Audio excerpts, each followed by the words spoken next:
चलो वो इश्क नहीं चाहने की आदत है, फिर क्या करें हमें एक दूसरे की आदत है। क्या कहना। तू अपनी शीशा गरी का हुनर न कर जाया, मैं आईना हूँ मुझे टूटने की आदत है। और मैं क्या कहूँ कि मुझे सब्र क्यों नहीं आता, मैं क्या कहूँ कि मुझे सब्र क्यों नहीं आता। मैं क्या करूं कि तुझे देखने की आदत है।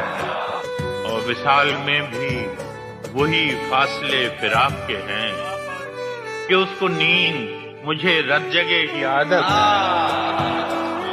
और ये खुद अज़ियती कब तक, ये खुद अज़ियती कब तक, फराज तू भी उसे न याद कर कि जिसे भूलने की आदत है।